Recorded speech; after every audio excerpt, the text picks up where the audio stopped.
দর্শক আমন্ত্রণ জানাচ্ছি এটিএন নিউজের নিয়মিত সাপ্তাহিক আয়োজন popular life insurance company limited বিস্টক অনুষ্ঠানে। আপনাদের সাথে আছি আমি গোলাম কাদির রবু। মূলত অর্থনীতি এবং ব্যবসা বাণিজ্যের নানা দিক নিয়ে আমরা এই অনুষ্ঠানে আলোচনা করে থাকি। দর্শক আপনারা জানেন যে আওয়ামী লীগ সরকারের পতনের পর এই যে অন্তর্বর্তীকালীন সরকার গঠিত হয়েছে, সেই অন্তর্বর্তীকালীন সরকার দেশের প্রথমেই যে বিষয়টিতে সবচেয়ে বেশি গুরুত্ব দিয়েছে সেটি হচ্ছে অর্থনৈতিক খাতে সংস্কার, এবং সেই সংস্কারে সরকার নানা পদক্ষেপ নিয়েছে। সেই পদক্ষেপগুলো আসলে এখন ব্যবসা বাণিজ্যের ক্ষেত্রে কেমন প্রভাব পড়ছে, কিংবা দেশের যারা নারী উদ্যোক্তা আছেন তাদের ক্ষেত্রে কতটা প্রভাব পড়েছে, বা তারা এখন কেমন আছেন, কিভাবে তারা ব্যবসা বাণিজ্য করছেন, কিংবা ব্যবসা বাণিজ্য করার ক্ষেত্রে তারা কি কি প্রতিবন্ধকতার সম্মুখীন এখন তারা হচ্ছেন, এটার সমাধান কিভাবে হতে পারে, এসব নানা বিষয় নিয়ে আমরা সাজিয়েছি আজকের এই বিস্টক অনুষ্ঠান। আজ এই বিস্টক অনুষ্ঠানে আমাদের সঙ্গে অতিথি হিসেবে আছেন women entrepreneurs association of Bangladesh ওয়েবের সভাপতি নাসরিন ফাতেমা আউয়াল, এবং সেই সঙ্গে তার আরেকটি পরিচয় আছেন, তিনি বাংলাদেশের অন্যতম একজন নারী উদ্যোক্তা তো বটেই, সেই সঙ্গে এফবিসিসিআইয়ের সাবেক পরিচালক, এবং বর্তমানে যে এফবিসিসিআইয়ের যে সহায়ক কমিটি গঠন হয়েছে তার অন্যতম একজন সদস্য। জনাব নাসরিন ফাতেমা আউয়াল, আপনাকে স্বাগত জানাচ্ছি আমাদের এই আলোচনায়। আপনাকে ধন্যবাদ এবং এটি নিউজকেও ধন্যবাদ আমাকে এখানে আমন্ত্রণ জানাবার জন্য। জি, শুরুতেই যে বিষয়টি আমি বলছিলাম যে এই অন্তর্বর্তীকালীন সরকার অর্থনৈতিক ক্ষেত্রে তো নানান সংস্কারের পদক্ষেপ নিয়েছে, কারণ বিগত সরকারে আমরা দেখেছি যে আর্থিক খাতেই সবচেয়ে বেশি অনিয়ম, লুটপাট, এবং আর্থিক খাত নিয়েই সরকার সবচেয়ে বেশি সমালোচনায় ছিল। তো এই সরকার এসেই তো এটার উদ্যোগ নিয়েছে সংস্কারের জন্য, বিশেষ করে ব্যাংক ব্যবস্থায়। তো এই সংস্কারগুলোকে আপনি আসলে কিভাবে দেখছেন? ধন্যবাদ আপনাকে। আমি একটু সংস্কার তো অনেক কিছু নিয়েই হওয়া উচিত অবশ্যই, যে অবস্থায় দেশ এখন গেছে। তো আমি একটু নারীদেরকে নিয়েই কথা বলবো। নারীদের জন্য কি সংস্কার হচ্ছে সেটা নিয়ে আমার মনে হয় একটু, কারণ কেউ নারীদের নিয়ে কথা বলে না, সবকিছু নিয়েই সবাই কথা বলছে। জি জি, অবশ্যই নারীদেরকে নিয়ে তো বলবেন। হ্যাঁ, তো সেটা আমি উমেন এন্টারপ্রেনার অ্যাসোসিয়েশন অফ বাংলাদেশের প্রেসিডেন্ট। সেখান থেকে আমি একটু করতে চাই যে আপনার এই সংস্কার যে হওয়া উচিত, এবং সংস্কার করার পরে দ্রুত ইলেকশনটাও হওয়া উচিত, দুটোই। আপনার এভরিডেই দেখা যাচ্ছে যে প্রবলেম হচ্ছে দেশে। আর আপনার বিগত সরকারের আমলে যেভাবে নাকি আসলেই লুটপাট হয়েছে ব্যাংকগুলো, খুব দুঃখজনক। তাতে আপনার নারীদের জন্য কিন্তু তখনও ভালো ছিল না, এখনও সিনারি খুব একটা ভালো নেই। কারণ নারীরা কিন্তু, অনেক নারী বিজনেসে আছে, আসতে চাচ্ছে। অনেক ইয়াং নারীকেও আমি জানি যারা নাকি পাশ করেছে, চাকরির বাজার হতে চান। হ্যাঁ, চাকরির বাজার সেরকম ভালো না, আগেও ছিল না, এখনো খুব একটা যে ভালো হচ্ছে বা হবে ইনশাল্লাহ ডেফিনেটলি, বাট এখনো পর্যন্ত সেরকম জায়গা নেই নারীদেরকে চাকরির কম্পিট করা ছেলেদের সাথে। তাছাড়া নারীরাও চাচ্ছে যে উদ্যোক্তা হওয়ার জন্য, তো তারাও আসতে চাচ্ছে। তো সেখানে আপনার ব্যাংকের যে লোন, আগেও সমস্যা ছিল, এখনো কিন্তু সমস্যা। মানে নারীদের লোন পাওয়ার ক্ষেত্রে যে সমস্যা সেটার কথা আমি বলছি, যে এখনো নারীরা যে আসবে, আপনার যে বিজনেস করবে, সেখানে আপনার তো পুঁজি দরকার। আর ফ্যামিলি থেকে পুঁজি দিতে নারাজ, আপনার বাবা হোক স্বামী হোক, তারা মনে করে এই পুঁজি আর ফেরত আসবে না। কিন্তু একটা নারী কিন্তু একটা সংসার চালায়, সংসারের সবকিছুই দেখে, তো তাকে একটু মূল্যায়ন করা উচিত। কিন্তু আপনারা মূল্যায়ন হচ্ছে, কিন্তু সেভাবে হচ্ছে না। আর ব্যাংকে যখন যাওয়া হয় আপনার লোনের জন্য, তখন দেখা গেছে যে তারা নারীদেরকে খুব অল্প লোনই দেওয়া হয়, এবং তারাও অল্প লোনই নেয়, কিন্তু সেটার থেকে তারা মনে করে যে একজন পুরুষ উদ্যোক্তা যারা আছেন, বিজনেস করছেন, তাদের বড় বড় লোনগুলোকে রিশিডিউল করছে বারবারই। তো সেই জায়গাটায় যদি কিন্তু নারীর জন্য ওরা করতে রাজি না, তো সেই মাইন্ডসেটটা যেন চেঞ্জ হয়। নারী উদ্যোক্তারা কি ঋণ পুনঃ শিডিউল করার সুযোগ পান না? আমি আজ পর্যন্ত শুনিনি যে কোনো নারী ডিফল্টার হয়েছে ঋণের ক্ষেত্রে, কারণ ওরা নেয়ও অল্প, আর নেয়ার পরে ওদের মাথার মধ্যে থাকে যে আমি কখন পে করব ব্যাংকে। এটা কিন্তু নারীরা সবসময় চিন্তা করে লোন নেওয়ার পরে। তো সেখান থেকে আমি বলবো আজ পর্যন্ত শুনিনি। তো অতএব আপনার নারীরা লোনটা ঠিকই পে করে। তো আপনি যদি ধরেন আপনি 2%ও নারীর জন্য রেখেছেন, যে 2% নারীদেরকে দেয়া হবে পুরো লোনের, সেই 2% যদি আপনি ফেরত পান, তাহলে তো অনেকটা ফেরত পাচ্ছেন। জি। আর যেখানে আপনি বড় বড় লোন করেও সেগুলো ফেরত পাচ্ছেন না, তো সে জায়গায় আমি মনে করি যে নারীদেরকে অবশ্যই এই জায়গাটায় মানে দেখা। আপনি বলছেন যে নারীদেরকে, যেহেতু নারীরা ক্ষুদ্র ক্ষুদ্র লোন নেন এবং পরিশোধ করার হারও ভালো, আর অন্যরা তো বড় বড় লোন নিচ্ছেন এবং তারা ঋণ খেলাপিও হচ্ছেন, তার মানে আপনি বলছেন যে নারীদেরকে ঋণ দেওয়াটা অনেকখানি নিরাপদও, তাই তো? হ্যাঁ, অবশ্যই ব্যাংকগুলোর জন্য। নিরাপদ এবং দেয়া উচিত, কারণ আপনি 50% আপনার পপুলেশনই নারী, তো আপনি 50%কে একদিকে রেখে তো আপনি একটা দেশ গড়তে পারেন না। জি। দেশ গড়তে গেলে আপনার দুজনকেই লাগবে। দেশটাকে যদি আমরা সেখানে নিতে চাই, একটা ভালো একটা কিছু দেখতে চাই, বিদেশে যেমন আমরা দেখি, আমাদের পাশের দেশই দেখেন, ব্যাংককে গেলেও তো ভালো লাগে, নারীরা কাজ করছে এবং অনেক এগিয়ে গেছে। জি। তো সেখানে নারীদের জন্য আমার মনে হয় সেই জায়গাটায় নেওয়া উচিত। আপনি একটি কথা বলছিলেন যে নারী উদ্যোক্তাদের সমস্যা আগেও যা ছিল এখনও তাই আছে। আসলে এখন নারী উদ্যোক্তারা কোন সমস্যাটা সবচেয়ে বেশি মানে মুখোমুখি হচ্ছে, কোন সমস্যার? একটা তো আপনার লোন তো জি। মানে নিজেদের টাকাই তুলতে পারছে না ব্যাংক থেকে, তো সেখানে লোন পাওয়া তো দূরের কথা। মানে ব্যাংক খাতের যে তারল্য সংকট, নগদ টাকার সংকট, সেটা আপনি বলছেন? সেটা, হ্যাঁ, সেখানে নারীরা কিন্তু কেউই তুলতে পারছে না, সমস্যা হচ্ছে, কিন্তু নারীদের জন্য বেশি সমস্যা হচ্ছে। জি। নারী দেখলেই ওরা মনে করে যে না, ওনাকে না দিলেও হয়, আর যেহেতু নারীরাও সেরকম কথা বলে না, জি। সেটা একটা। আবার ইনফরমেশন, ওরা যে ওদের প্রোডাক্টটা তৈরি করেছে, প্রোডাক্ট ও কোথায় বিক্রি করবে সেই জায়গাটা তারা জানে না, সেটাও তাদেরকে একটু জানানো দরকার। আর আপনি আমাদের যে কোভিড গেল, কোভিডের সময় থেকে কিন্তু নারীরা অনেক পিছিয়ে গেছে, কারণ কোভিডের সময় আপনার এমন একটা টাইমে আর নারীরা ওনাদের প্রোডাক্টগুলো রেডি করেই আপনার এপ্রিল মাসে যে আমাদের বৈশাখ মাসের যে একটা মেলা হয় ওটার জন্যই, কারণ ওইখানে অনেক ভালো সেল হয়। তো সেটা করতে যেয়ে আপনার কোভিডের টাইমে হয়নি, তার প্রোডাক্টটা রয়ে গেছে বাসায়, তো সেটা বিক্রি করতে পারিনি, কিছু সংখ্যক নষ্ট হয়ে গেছে থাকতে থাকতে। আবার তারপরই আসলো আমাদের দেশের কিছু সমস্যা, পলিটিক্যাল, হ্যাঁ, আনরেস্ট ছিল অনেক দিন, তাতেও নারীরা কাজ করতে পারেননি। তারপরে আপনার আসলো বন্যা, বন্যাতে তো ওদের সব জিনিসই আপনার ধরতে গেলে ধুয়ে মুছে গেছে, কিছুই আর নেই। এখন তো একটা ভালো পরিবেশ আছে, কিন্তু পরিবেশটা ভালো, সো নারীদের জন্য ভালো পরিবেশ করা উচিত, কারণ ওদের প্রোডাক্টগুলো চলে গেছে। তো আমি মনে করি যে এখন নারীদেরকে লোন দেওয়ার ব্যাপারে অবশ্যই ব্যাংকের গভর্নরকেও আমি রিকোয়েস্ট করছি আপনার মাধ্যমে, এটিএন এর মাধ্যমে, যে নারীদেরকে অবশ্যই আপনি লোনটা ঠিকমতো দেবেন, আমি মনে করি দেওয়া উচিত। আর তাদের আপনার ইন্টারেস্ট পিরিয়ডটা যে থাকে, গ্রেস পিরিয়ড, ইন্টারেস্টটা যে থাকে আপনার নেক্সট মান্থ থেকেই গোনা শুরু হয়, যখনই আপনি লোনটা মাঝখানে একটু গ্রেস পিরিয়ড দেওয়া উচিত। গ্রেস পিরিয়ড আমার মনে হয় 10 বছর করা উচিত, যদি আপনি সত্যিকারের নারীদেরকে চান এগিয়ে আসুক সাহায্য করতে, ডেফিনেটলি আমার মনে হয় উচিত এটা। তো আপনি যে সমস্যার কথাগুলো বলছেন, যে আমরা যখন রিপোর্টিং করি, যখন আপনাদের কাছে বক্তব্য নিতে যাই বা গিয়েছি, অনেক বছর আগেও গিয়েছি, তখন থেকে আপনারা এই সমস্যাগুলোর কথা কিন্তু বলছেন, এবং তার পরিপ্রেক্ষিতে আমরা ব্যাংকগুলোতে দেখেছি যে নারী উদ্যোক্তা হেল্প ডেস্ক করা হয়েছে, বাংলাদেশ ব্যাংকও নারীদের জন্য কিছু ভালো উদ্যোগ নিয়েছে, তাদের জন্য ইন্টারেস্ট রেটটা কিছুটা কমিয়েছে। তারপরেও কেন আপনি বলছেন যে এই ব্যবস্থাগুলো পর্যাপ্ত নয়, বা সেগুলো থেকে কি সুযোগ সুবিধা ভালো পাওয়া যাচ্ছে না? আসলে আপনি যেটা বলছেন, বাংলাদেশ ব্যাংক উদ্যোগ নিয়েছে, সবাই কথা বলছে নারীদেরকে এটা দেওয়া উচিত, ওটা দেওয়া উচিত, কিন্তু প্রকৃতপক্ষে কিছুই দেওয়া হচ্ছে না। আচ্ছা, কথাই সার হচ্ছে। আপনার দেখেন এখন ইন্টারেস্ট রেট কত, অনেক হাই হয়ে গেছে, কিন্তু একটা নারী তো পারবে না এত ইন্টারেস্ট দিয়ে আপনার একটা বিজনেস করতে, ক্ষুদ্র বিজনেস, ছোটখাটো বিজনেস দিয়ে তো শুরু তাদের।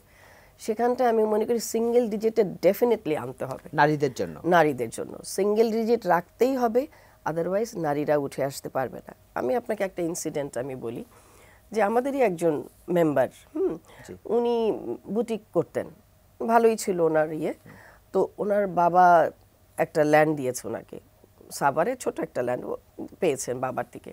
তো সাথে সাথে ওর মাথায় আসলো তখন যে আমি একটা, সবাই সিএনজি স্টেশন করছে, তো আমিও একটা সিএনজি স্টেশন করি, এটা যেহেতু সবাই করছে নিশ্চয়ই এটা খুব ভালো বিজনেস এখন। তো উনি ব্যাংকে গেছে, পরে ব্যাংকের ম্যানেজার সাহেব কিন্তু খুব ভয় পেয়ে গেছে, বলে যে আপনি একজন নারী, আপনি কেন এই বিজনেসে ঢুকবেন, আপনার তো এটা পুরুষদের বিজনেস। তো এই বলে ওনাকে ডিসকারেজ করলো, ওনাকে, যেহেতু উনি বলছেন যে আমি কোলেটারাল দিচ্ছি, তো তখন ব্যাংক উনি বললেন যে আপনি একটা কাজ করেন, আপনি এই কাগজগুলি নিয়ে আসেন ডিফারেন্ট মন্ত্রণালয় থেকে। ওগুলি নিয়েও 6 মাস পরে বলে হ্যাঁ আবার গেল।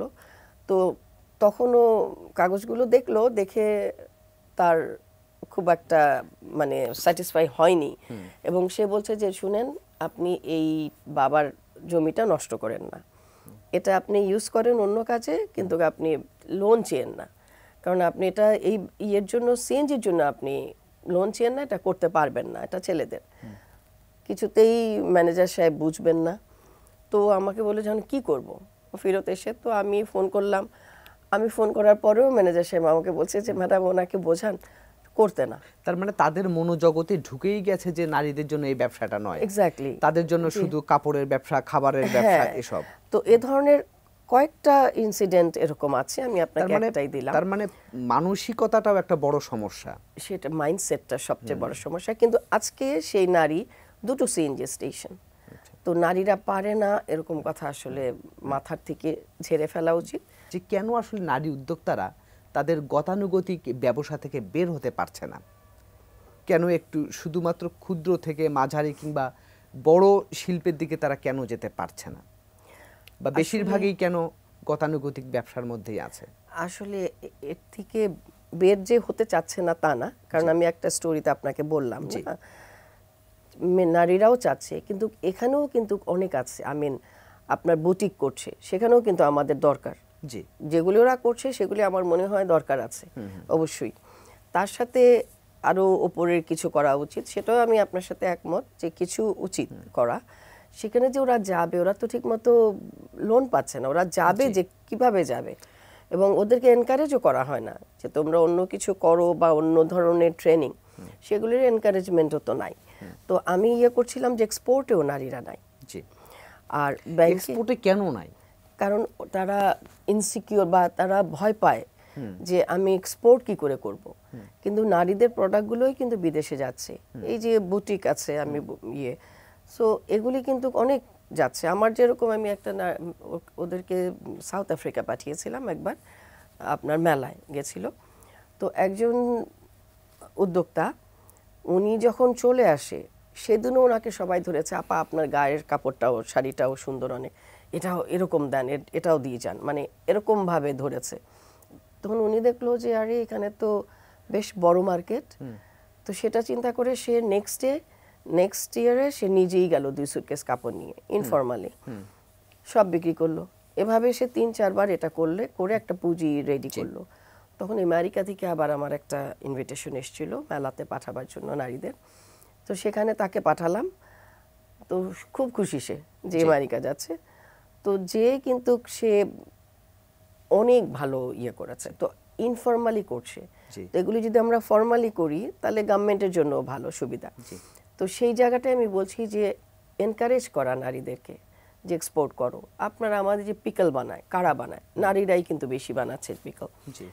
তো সেই পিকলগুলি তারা মেইল মেম্বার যারা নাকি এক্সপোর্ট করে তাদের কাছে বিক্রি করে দিচ্ছে। এই কথাটা আমি কেন আপনাকে বললাম, দেখেন বাংলাদেশে যে সবচেয়ে বড় রপ্তানিমুখী খাত তৈরি পোশাক খাত, এবং সেই খাতে সবচেয়ে বেশি নারী শ্রমিক কাজ করছে, প্রায় 40 লক্ষের মতো নারী শ্রমিক সেখানে কাজ করে। কিন্তু দেখেন তারা শ্রমিক হিসেবে থেকে যাচ্ছে, কিন্তু সেই হিসাবে দেখেন গার্মেন্টস সেক্টরে কি নারী উদ্যোক্তা তেমন আছেন? হাতে গোনা কয়েকজন। আমি এটা জাস্ট উদাহরণ দিলাম আপনাকে যে এইরকম শ্রমঘন শিল্পে কেন আমরা নারী উদ্যোক্তাদের প্রতিনিধিত্ব খুবই কম পাচ্ছি বলতে গেলে। সেখানেই বললাম যে অ্যাকচুয়ালি পুরুষদের মাইন্ডসেটটা খুবই জরুরি চেঞ্জ হওয়া। আপনার আরেকটা জিনিস, নারীরা যখন একটা লোন নিতে যায় আপনাকে অনেক মিনিস্ট্রি যেতে হয় এই কাগজের জন্য ওই কাগজের জন্য, কিন্তু যদি ওয়ান স্টপ করে, যেরকম নাকি বিদেশি যারা বিডাতে যেমন ওয়ান স্টপ সার্ভিসটা আছে, যদিও সেটা কাজ হচ্ছে না কোনো, তবে আমি মনে করি যে নারীদের জন্য যদি দেয়া হয় এবং কাজ যেন কার্যকরী হয়, সেটা করলে কিন্তু নারীরা অনেক এগিয়ে যাবে। কিন্তু আপা আমরা তো জানি যে অনেক ব্যাংক তো দিচ্ছে, জামানতবিহীন লোনও দিচ্ছে নারীদেরকে দিচ্ছে ছোট লোন, অবশ্যই সেটাও ঠিক আছে, সেটাই দেখ, কিন্তু সেটাও ঠিক মতো দেয়া হচ্ছে না। তার মানে আপনি বলতে চাচ্ছেন যে কাগজপত্র এবং আনুষঙ্গিক যে সমস্ত জিনিসপত্রগুলো লাগে এগুলোর ঝামেলা একটা নারী উদ্যোক্তাদের লোন নেওয়ার ক্ষেত্রে কিংবা তারা উৎসাহিত হওয়ার ক্ষেত্রে একটা বড় বাধা। কারণ অনেক সময় না আপনার বোঝে না যে এগুলি কি, মানে এতগুলো কাগজ কেন, আমি কি অ্যান্সার দিব, সেটাও কিন্তু অনেক নারী জানেন না। তো যার জন্য নাকি ওনারা একটু হতাশ হয়ে যান, হতাশ হয়ে ফিরে আসে যে আমার ছোট পুঁজি আছে, এটা দিয়ে আমি একটু একটু করে কাজ করি। কিন্তু আপনার ব্যাংকগুলো যদি নারী বান্ধব হয়, আমরা যেরকম একটা women entrepreneur association of Bangladesh থেকে আমরা চেয়েছিলাম নারী বান্ধব এসএমই নারী একটা ব্যাংক, তো সেটা আমরা অনেক আগে চেয়েছি। তারপরে আপনার কত শত ব্যাংক হয়ে গেছে বাংলাদেশে, এত ব্যাংক কি দরকার আছে আমি জানি না, যাই হোক আছে নিশ্চয়ই, কিন্তু একটা নারী বান্ধব ব্যাংক দিতে সরকার আগ্রহী হলো না। ওয়ারেস কতবার আমরা নারী দেখলাম, আমাদের প্রাইম মিনিস্টার অনেকবারই কিন্তু নারী এসছেন, তো কেউই সেটা করলো না। আমি মনে করি যে এই জায়গাটা একটা নারী বান্ধব এসএমই নারী বান্ধব একটা ব্যাংক, সামনের যে আপনার গভর্নমেন্ট আসবে, আমি ইন্টারিম গভর্নমেন্টকেও রিকোয়েস্ট করবো যেন একটা রিকোয়েস্ট ওনারাও রেখে যায় যে একটা নারী বান্ধব ব্যাংক এসএমই ব্যাংক অবশ্যই যেন ওনারা দেয়। পার্লামেন্টে যারা নারী সদস্য থাকেন তারাও তো এসব নারীদের বা নারী উদ্যোক্তাদের এসব সমস্যার ব্যাপারে খুব বেশি কথা আমরা তো শুনতে পাই না, তারা তো ওখানে বলতে পারতেন। এক্স্যাক্টলি, আপনার সরাসরি ইলেকশন করেও কিন্তু নারীরা এসছে, আবার কোটার সিস্টেমেও তো আছে, কিন্তু কোটার সিস্টেমে আপনি শুধু গভর্নমেন্টের না, অপোজিশন থেকেও নারীরা যাচ্ছে, কিন্তু সেরকম কথা কাউকে বলতে শুনি না। তো এখন হয়তো সিস্টেম আমি জানি না, কিন্তু আমি মনে করি সামনে যেন নারীরা যেই যান অবশ্যই ওনার ভোকাল হওয়া উচিত নারীদের জন্য। জি, আরেকটি বিষয় যে বিভিন্ন উদ্যোক্তাদের সঙ্গে যখন আমরা কথা বলি তারা ভ্যাট ট্যাক্স নিয়ে কি বলবো মানে তিক্ত অভিজ্ঞতার কথা বলেন, তো ভ্যাট ট্যাক্স নিয়ে আসলে আপনাদের অভিজ্ঞতা কেমন?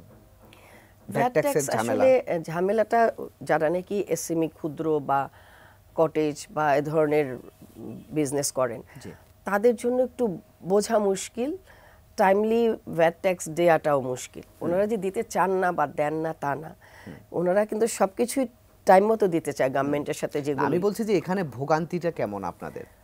ভোগান্তিটা আপনার ওই যে নারীদেরকে সব জায়গায় ভোগান্তি, যেতে গেলে আপনার এতদিন তো আপনার আপনি গভর্নমেন্ট আপনার একটা গভর্নমেন্টের অফিসে যে ঢুকবেন, ড্রাইভ করতে করতে করতে করতে আপনার তো একটা লিফটম্যানকেও আপনাকে কিছু দিতে হয়, আদারওয়াইজ একটা নারী উপরে যেতে পারে না, লিফট নিয়ে যাবে না।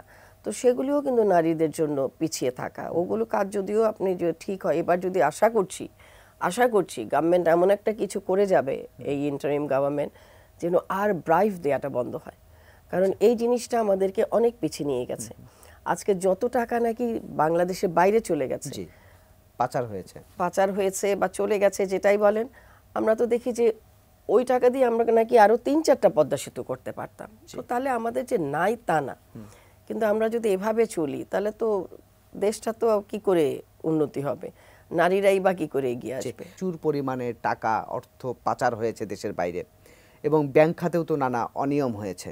তো সেক্ষেত্রে বিষয়টাকে কিভাবে দেখছেন আপনারা, বা আপনারা এই বিষয়ে কি বলতে চান?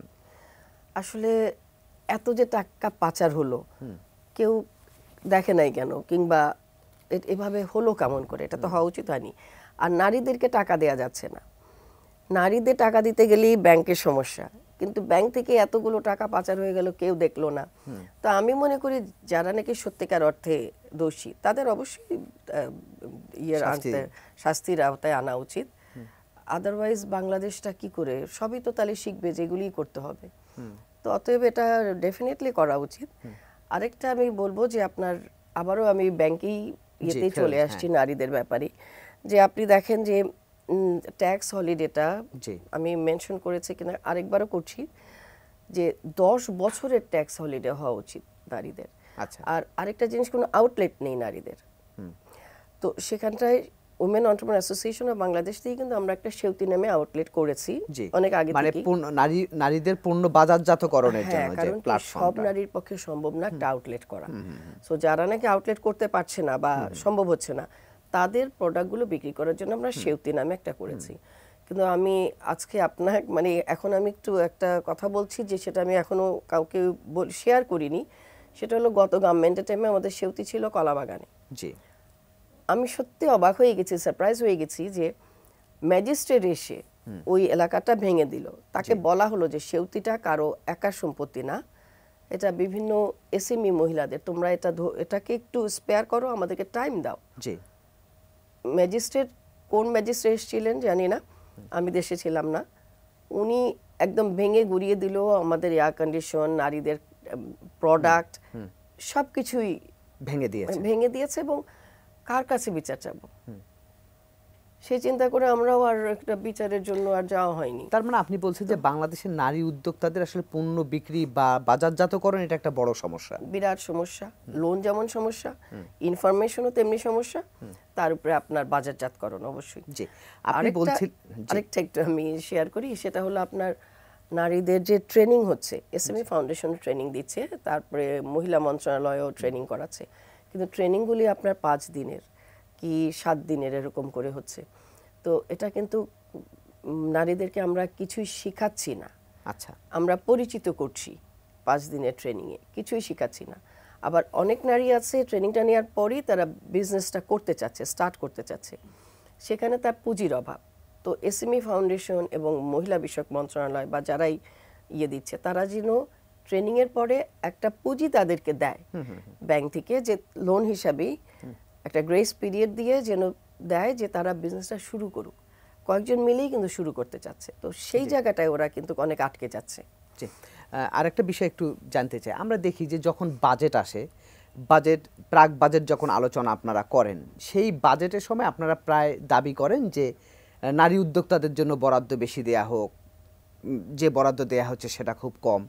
কিন্তু আমরা তো কয়েক বছরের যদি চিত্র দেখি, যে যাই বরাদ্দ দেওয়া হোক তার 75% অর্থই ফেরত যাচ্ছে, অর্থাৎ নারী উদ্যোক্তারা বা নারী উদ্যোক্তাদের জন্য বরাদ্দকৃত অর্থ আসলে খরচে করা যাচ্ছে না। এইটা কেন হচ্ছে? এটা তো আমাদেরও প্রবলেম। এটা তো আমরা সবসময় বলে আসছি, যখনই নাকি ওনারা ফেডারেশন থেকে তো একটা বিরাট প্রোগ্রাম করে বাজেটের আগে, সেখানেও আমরা বলি যে বাজেট তোমরা দিচ্ছ কিন্তু ফেরতও তো নিয়ে যাচ্ছ, তো বাজেট তো তোমরা ফেরত নিতে পারো না, তোমাদেরকে তো ইউজ করতে হবে। এটা শোনার কেউ নেই, তো যার জন্য নাকি 2-3 বছর ধরে আমিও আর যাওয়া বন্ধ করে দিয়েছি, কারণ এগুলি বলে লাভ নেই, কেউ শুনবে না, কারণ আমরা অনেক আগে থেকেই বলে আসছি।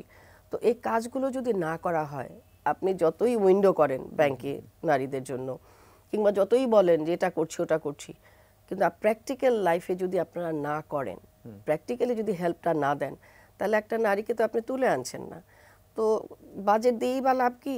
আর কেন বাজেট দিচ্ছেন? এটা তো আপনারা ঠিক করছেন না। গভর্নমেন্ট যেই গভর্নমেন্টই দিয়ে থাকে, এটা ঠিক হচ্ছে না, যে বাজেট একটা দিচ্ছি আবার ফেরত নিয়ে যাচ্ছি, এটা একটা অনৈতিক কাজ হচ্ছে আমি মনে করি। না, কিন্তু এই ব্যাপারটি আপনারা সরকারের সঙ্গে কথা বলেননি? আমরা অনেক চেষ্টা করেছি, বলেছি, বলি নেই যে তা না, কিন্তু শুনে ঠিক আছে দেখব, কিন্তু তারপরে তো আর দেখা হয় না। তো প্রত্যেকবার আপনি এক কথা কতবার বলবেন, সেটাও তো একটা কথা, যে আমরা বলেই যাচ্ছি, তারপরেও আমরা বলে যাচ্ছি, তাতেও কোনো লাভ দেখছি না। আপা, এবার মানে একটা সম্পূর্ণ ভিন্ন একটা প্রশ্ন করি, সেটি হচ্ছে কি, আমরা তো দেখেছি যে বিগত আওয়ামী লীগ সরকারের সময়ে আপনি সহ মানে আপনার পরিবারের সদস্যদের ব্যাংক হিসাব জব্দ করা হয়েছিল, এবং আমরা দেখলাম যে 17 বছর পর সেই ব্যাংক হিসাব আপনার খুলে দিয়েছে এবং আপনার ট্রানজ্যাকশন করতে পাচ্ছেন। তো এই যে 17 বছর যখন ব্যাংক হিসাবটা জব্দ ছিল, তখন আপনারা আসলে বিশেষ করে আপনি ব্যবসা বাণিজ্য কিভাবে পরিচালনা করেছেন বা কি রকমের সমস্যার সম্মুখীন হয়েছেন, সেটি আসলে ট্যাকেলে বা করেছেন কিভাবে? এটা আসলে আমাদের ফ্যামিলির উপরে দিয়ে অনেক গেছে ঝড়ঝাপটা, তারপরেও আমরা চেষ্টা করেছি। তো ব্যাংক আমাদের বন্ধ ছিল, আমার হাজবেন্ড দুজনেরই। তো ব্যাংক যদি বন্ধ থাকে আপনার, তাহলে তো ডিফিকাল্ট কাজ করা। তারপরেও আমরা একটু একটু করে এগিয়ে এসেছি এবং কাজ করছি, কিন্তু এটা ডিফিকাল্ট ছিল, অনেক ডিফিকাল্ট ছিল আমাদের জন্য এখানে কাজ করা এই দেশে। কেন বন্ধ করেছিল? অভিযোগটা কি ছিল? কেন বন্ধ করেছিল আমি ঠিক বলতে পারবো না অভিযোগটা কি ছিল, কারণ কোনো কেস টেস্ট তো দেখিনি।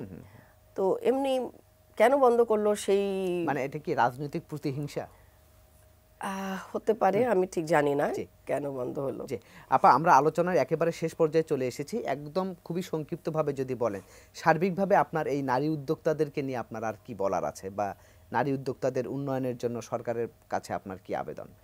সরকারের কাছে আমার প্রথম আবেদন হলো ব্যাংকের ঋণগুলো ঠিক মতো দিতে, তার সাথে 10 বছরের গ্রেস পিরিয়ড থাকবে, কারণ এখন নারীরা এত পিছে চলে গেছে, তাদেরকে এগিয়ে আনার জন্য 10 বছর লাগবেই। তো সেইটা একটা।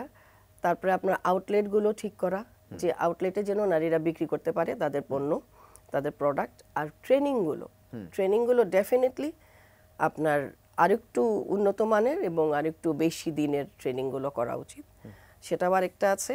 আর আমি গভর্নমেন্টকে বলবো যে অবশ্যই নারী বান্ধব একটা ব্যাংকের জন্য, সেটা আমার মেইন থাকবেই, যে একটা যদি না হয়, কারণ নারীরা প্রোডাক্ট তৈরি করে, হাজবেন্ড বা বাবা নিয়ে যায়, মেল মেম্বার বিক্রি করছে, ব্যাংকে রাখছেন উনি, অল্প টাকা নারীর হাতে দিচ্ছেন তো তার সংসার চালাবার জন্য, কিন্তু পুরো টাকার ইয়ে তো নারীর। তো একটা যদি ব্যাংক হয় জি। তাহলে নারীরা ইজিলি ওনারা যে সেটা মানে জি ব্যাংকে যেয়ে ব্যাংকিং করতে পারেন নারীরা। যেটা করে তাদের জন্য সহজ হ্যাঁ। হয়। জি জি আপা, আপনাকে অসংখ্য ধন্যবাদ আমাদেরকে সময় দেওয়ার জন্য। আপনাদেরকেও ধন্যবাদ। জি দর্শক, এই ছিল আজকের popular life insurance company limited বিস্টক। আগামীতে আবারও দেখা হবে অন্য কোনো বিষয় নিয়ে। সে পর্যন্ত ভালো থাকুন, সুস্থ থাকুন, এটিএন নিউজের সঙ্গেই থাকুন।